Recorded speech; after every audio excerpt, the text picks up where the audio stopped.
Olá! Neste vídeo iremos falar sobre os tipos de operações dentro da administração de produção. Para a gente conseguir classificar os tipos de operações, a gente usa normalmente 4 características. São elas: o volume. Nessa característica a gente diferencia as operações com grande volume de produção das de baixo período de volume de produção. Então, no caso, de um extremo a gente tem uma indústria têxtil e no outro extremo a gente pode ter um alfaiate que produz um baixo volume. A dimensão seguinte, a gente tem a variedade, que quer dizer a quantidade de opções de produtos que a gente tem disponível. Então, por exemplo, um restaurante por quilo pode ter uma variedade gigantesca de opções de alimentação.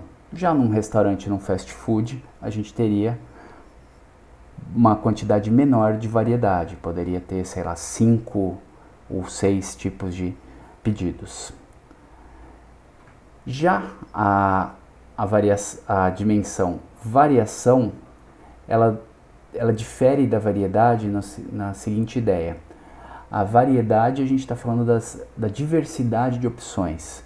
Já a variação, a gente fala a sazonalidade da produção. Então, por exemplo, uma indústria de chocolates vai ter uma alta variação no período de Páscoa, vai ter uma demanda muito maior num período do ano. Uma indústria hoteleira numa região de praias, por exemplo, pode ter uma alta variação na época de férias. Então a gente tem uma alta variação da demanda desses produtos. E por fim, a gente tem o contato com o consumidor. Então, uma indústria de refrigerantes, o contato com o consumidor é baixo durante a produção. O produto é produzido e o consumidor só vai ter contato com ele quando estiver pronto. Já num hospital, por exemplo, a operação, o processo de transformação é realizado com o consumidor tendo um contato direto. Então, num salão de beleza, numa escola. Então, todas as operações são realizadas com alto contato com o consumidor final. Bom, mas a classificação que a gente vai utilizar aqui, ela é basicamente relacionada a essas duas variáveis, ao volume e à variedade.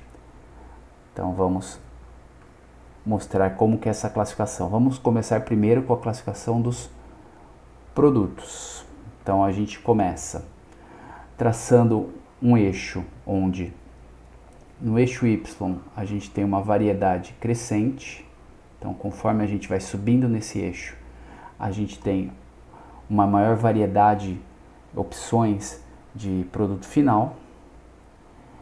E no eixo X, a gente tem o volume, que conforme a gente caminha para a direita, a gente tem um volume maior. E a relação entre essas duas variáveis é inversamente proporcional. Então, conforme a gente tem uma maior variedade de produtos, o volume tende a ser menor. E conforme a gente aumenta o volume de produção, o volume de produtos, a variedade tende a ser menor. Então, seguindo esse eixo, a gente tem essa diagonal, onde a gente tem os produtos, que a gente tem uma operação por tipo de projeto, onde a variedade é muito grande e o volume é muito reduzido.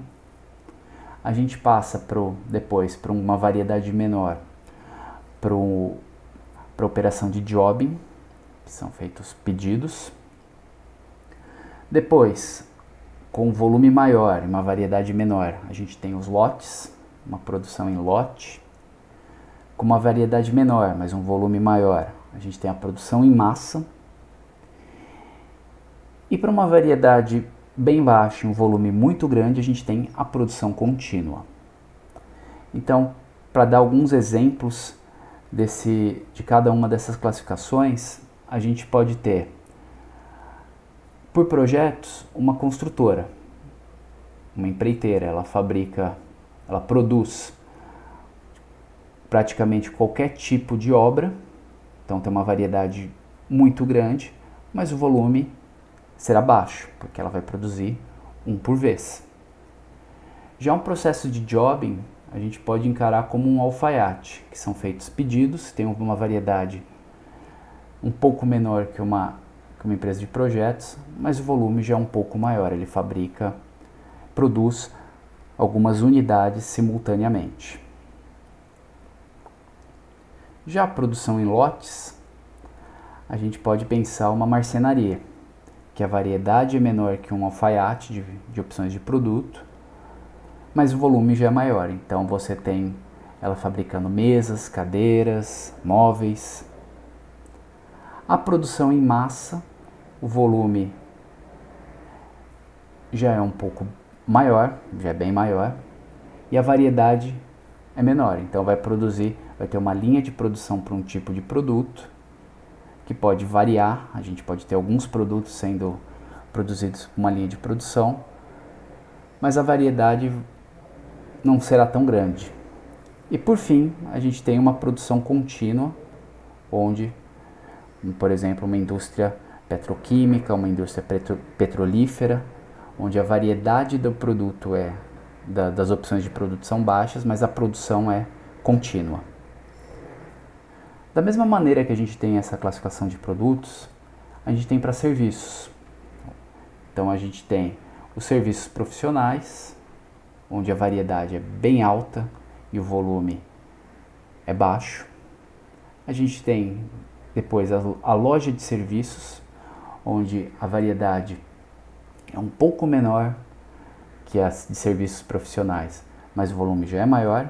E por fim, os serviços de massa, que a gente tem uma variedade pequena e um volume muito relevante. Alguns exemplos desses tipos de operação: a gente tem um dentista, que tem uma variedade altíssima de serviços que ele pode prestar, mas o volume é baixo, ele vai atender um cliente por vez. Em seguida, a gente tem uma agência bancária, onde a gente tem vários serviços, mas num volume menor que a personalização possível, por exemplo, de um dentista, mas o volume de atendimento é bem maior. E por fim, a gente tem o serviço de massa, um transporte público, que tem apenas por exemplo, no caso de um metrô, vai ter apenas uma linha de metrô, ou uma linha de trem, e você vai ter um volume gigantesco de pessoas sendo atendidas por esse serviço. Bom, algumas referências sobre o assunto e muito obrigado.